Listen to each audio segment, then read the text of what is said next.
Hello, fellow Mystery Files. Today I'm continuing my ranking of all 32 Roderick Alleyn novels written by Ngaio Marsh. This is part 2 of 3 videos and covers books I ranked from numbers 21 up to 11. And for the most part, these books are very strong from this point forward. They're not the top tier Allen novels, but ones I would recommend strongly. Fair warning, there may be spoilers ahead, but I will try to keep them to a minimum. Starting off with number 21, I have the second Allen novel and the first where he is the main protagonist, and that is Enter a Murderer. And my fondness for this book has increased steadily over time. I find this book chillingly realistic. I think it's because it reminds me a lot of the real life events surrounding Alec Baldwin on the set of the film Rust, which is not to make commentary on that tragedy, but there are some odd similarities between the two. Here we have a prop gun firing a real bullet which kills an actor named Arthur Subanadir, whom everybody hated. This is the first time Marsh uses the trick where it appears someone was set up to kill another person, only for that person to actually be the mastermind all along. And this twist is very effective here, and the killer does a great job of setting it up to make it look like he was framed. In addition to the murder plot, I love the recurring characters as well. This is the most in depth look we receive of the relationship between Alan and Bathgate, where we see how close their friendship has become since the first book. And this is also content that we don't see very often, even today, of this platonic male friendship between two men who care for each other as friends. We're also introduced to Inspector Fox for the first time, and Fox is one of my favorite sidekicks in detective fiction. I love his attempts to learn French across his novels. I just find him very funny and likable, although here he is a little bland. He's not fully developed yet, but the biggest flaw for me in this book is the late book second murder, which isn't something we get a lot of in Niall Marsh. This is more of an Agatha Christie thing where we sometimes have a second murder late into the book for either padding purposes or to make the initial murder easier to solve, and that's what's happening here, where the prop master is murdered, and that's really how Alan solves the crimes. Overall, I think the first two-thirds of this book are good, but the ending leaves a lot to be desired, in my opinion, so I have Enter a Murderer here at number 21. At number 20, I have a novel that, I'm going to be honest, I remembered very little of until I researched it again for this video, and that is Singing in the Shrouds. And I remember liking this book a lot when I initially read it, but very little stuck in my head, which I think is a sign that maybe it's not as good as I thought it was. It is a rare golden age mystery that contains a serial killer, which I could take or leave. I don't find the traditional murder mystery format to be an effective outlet for serial killer stories, but it does work well enough here. Alan is essentially trapped on a cruise ship with about a dozen other people, one of whom is the serial killer known as the Flower Killer, who whistles before he strangles his victims and leaves flower petals on the corpse. And this is based on two real life serial killers Marsh studied. Again, Marsh depicts this expertly. She always nails the setting and the atmosphere. Overall, the mystery is fine. It doesn't stand out to me in any way compared to most of her other novels. I'm also not a fan of the depiction of the steward in this book, who is very clearly gay, and this is played for laughs. But overall, Singing in the Shrouds is just fine, so I place it here at number 20. At number 19, I have a novel that I wasn't too sure what to do with. I think there's an argument for it being higher on the list, but I think the top 18 books are just superior in quality, so I did put it here, and that is A Clutch of Constables. I always think of this book as Agatha Troy's novel. She is the main star and the one doing a lot of the investigative work, although Alan does get involved toward the back end of the novel.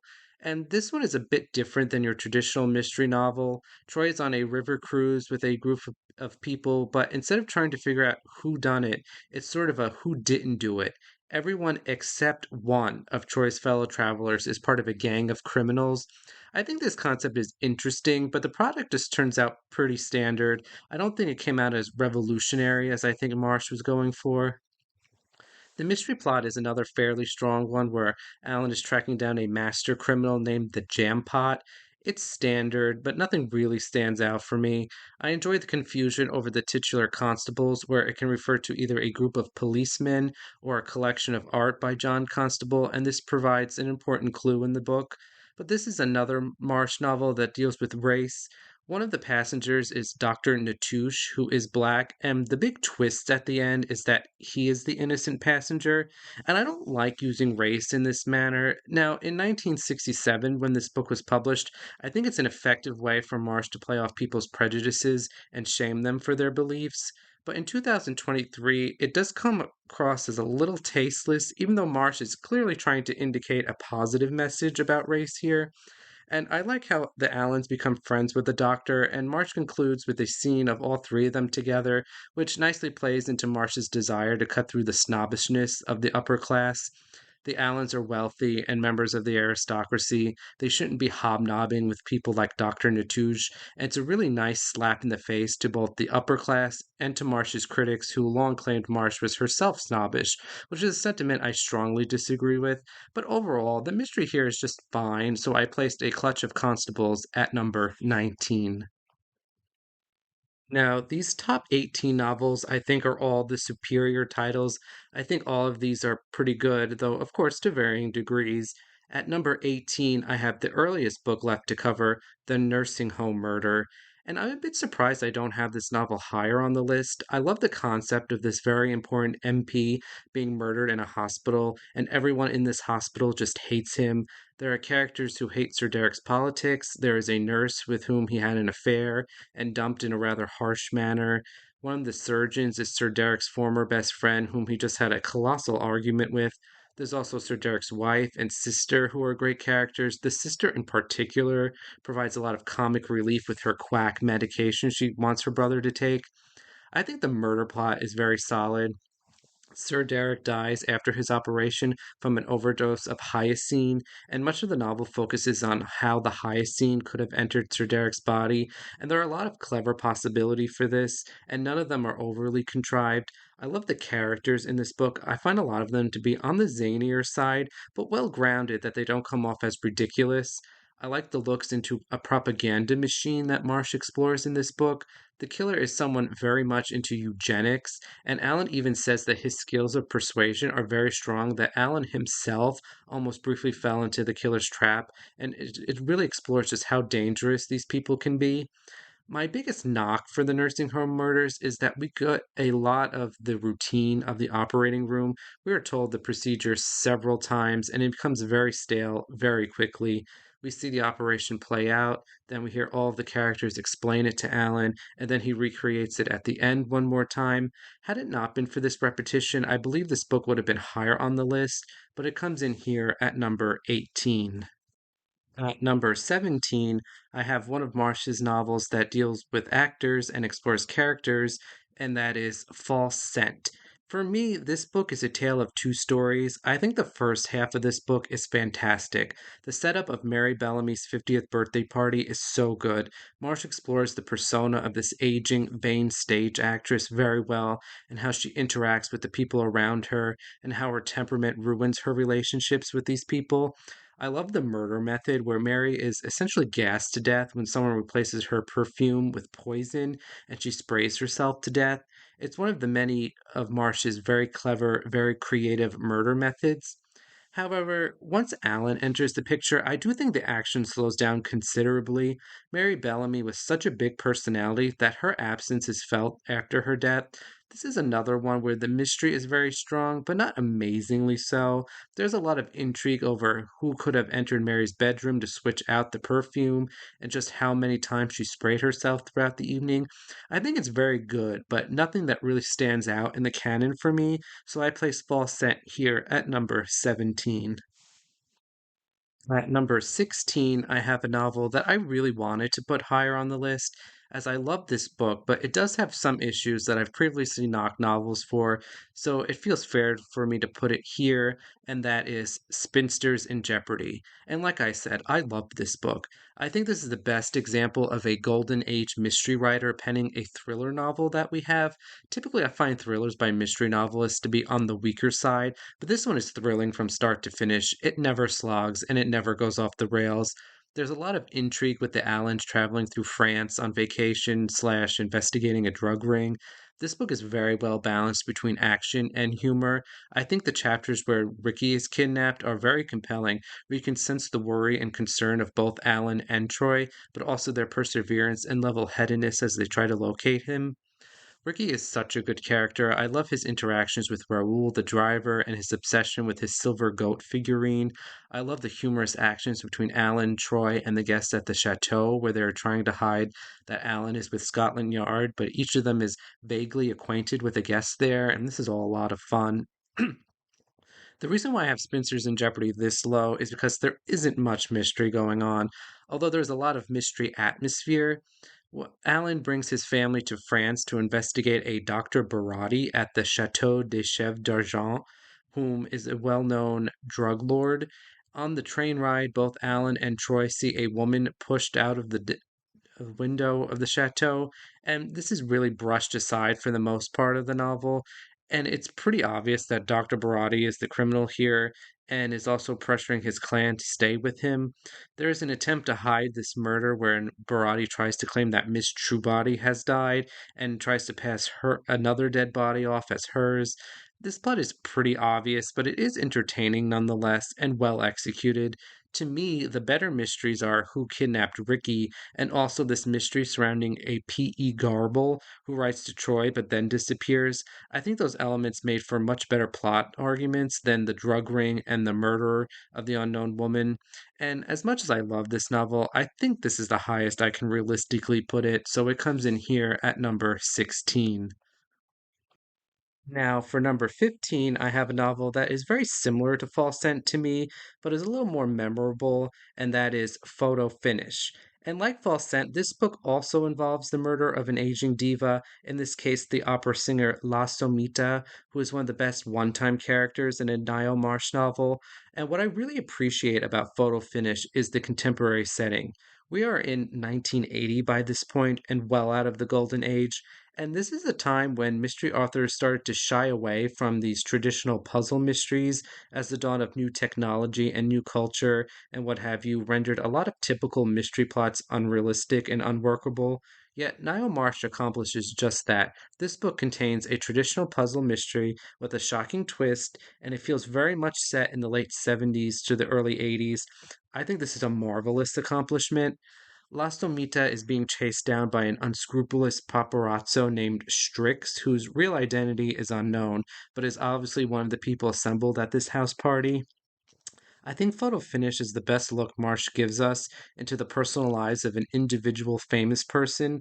Lastomita is a very complex figure. She presents as this superficial drama queen, but inwardly, that is only partially true. She is paranoid for her life, and this book demonstrates the stress of being a celebrity where you have to put yourself out in the public for the sake of your career, but you essentially give up your private life. Lastomita deals with the consequences of these things, and she is eventually murdered in a very clever manner. The reason why I don't have this novel higher is simply because I don't have the same personal fondness for this book that I have for the others above it, so Photo Finish comes in here at number 15. At number 14, I have a very important novel in the Allen series, and that is Death at the Dolphin.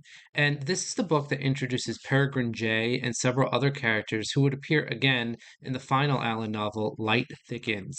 And you can tell Niall Marsh really held such a strong appreciation and fondness for these characters. They are fully developed, as is the setting of the Dolphin Theater, where we learn all about its backstory. This is presented in an interesting way, where we are with Peregrine J as he explores the new theater and nearly drowns in the giant hole that swallows him up. And we aren't just all told this backstory, we experience it as well.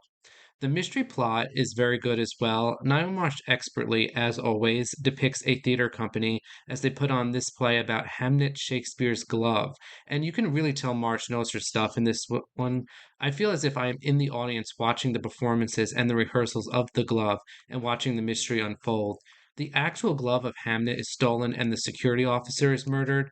Alan was responsible for the security of the glove and then takes over the investigation. And the mystery is clever. We have the typical close circle of suspects and a few twists here and there, but the absolute stars of this book are the characters, the setting, and the atmosphere, all of which propel this book up to number 14. In unlucky 13th place, I have another one of Marsh's infamous theater novels, Opening Night. And it is really a toss up for me over which one should be higher on the list, Opening Night or Death at the Dolphin. And I decided to go with Opening Night on top because I find the mystery to be just a little better. And these are mystery novels after all. I love the way the murder in this book plays off the short story, I Can Find My Way Out. Although, if you haven't read that story, I do think you might get a little lost, but it is not an absolute requirement to have read it already. I love the cameo from Michael Lamprey, who previously appeared as a small child in Sir Fay of Lampreys and talked about becoming a policeman. I thought that was a nice little touch. Marsh once again perfectly captures the theatrical setting in opening night. It's something she knew well and revisited a few times and always magnificently. Her characters are once again spectacular. Martin Tarn is an excellent protagonist. She's this young, aspiring actress just in England from New Zealand. I do consider the characters in Death at the Dolphin to be a little bit more developed as a whole, but the gap there is very narrow. They didn't make too much of a difference for me. And I also think this book has a slightly superior murder plot, so that's why I put it one spot above Death at the Dolphin here at number 13. At number 12, I have a novel that I generally see toward the lower end of Allen rankings, but I love it, and that is Hand in Glove. And I love the humor in this book. It's the best thing about it, in my opinion. I love Mr. Pike, period, and his obsession with outdated etiquette and his special sympathy cards. There are just so many ridiculously fun things that happen in this book, like after Harold Cardle is murdered, his sister receives two of these iconic sympathy cards, and this is played for laughs and obfuscation, but it really is a very clever clue. I love the antics of Moppet and Leonard. I love Lady Bantling and Bimbo Dodds' scavenger hunt, which is a very nice touch on the traditional parlor game mystery novels, and it also provides everyone with an opportunity to murder Harold. I love the dogs, Pixie and Lee, who get loose in a very chaotic situation towards the end of the novel. I do think when compared to the previous few novels I talked about, Hand in Glove's mystery isn't as strong, but I still think it is good enough that this book's fun factor is enough for me to put it over those titles. Harold Cardle is essentially shoved into a ditch, and then a bunch of construction paraphernalia is pushed on top of him. And this is one of the tamer murder methods Marsh portrays. It works well, especially when incorporating the scavenger hunt aspect, which has everyone running around the village unsupervised. And I'm not a big fan of this clue of the missing glove and how Alan knows the glove is needed to push the junk onto Cartel. I absolutely think it could be done without that, but that's really the only way Alan and Fox are able to solve the crime. I find Hand in Glove to be one of the most entertaining Marsh novels, but the mystery isn't top tier for me, so I have to place it here at number 12. For the final novel in this video, number 11, I have a book that the critics were not kind to, and I can see why, but I really love this book all the same, and that is Swing Brother Swing, also called A Wreath for Rivera. And the critics' problem with this novel was the setting.